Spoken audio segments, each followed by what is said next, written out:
I've always supported your independence, which is probably why I faced my demise today. I failed to follow instructions from the powers that be. BTP Rewind. No, it's okay.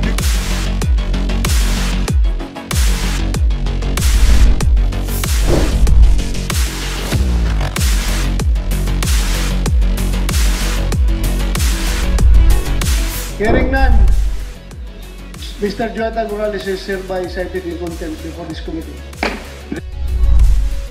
Kahit na wala na ako, titiyakin natin na patuloy pa rin ang programa sa pagbigay ng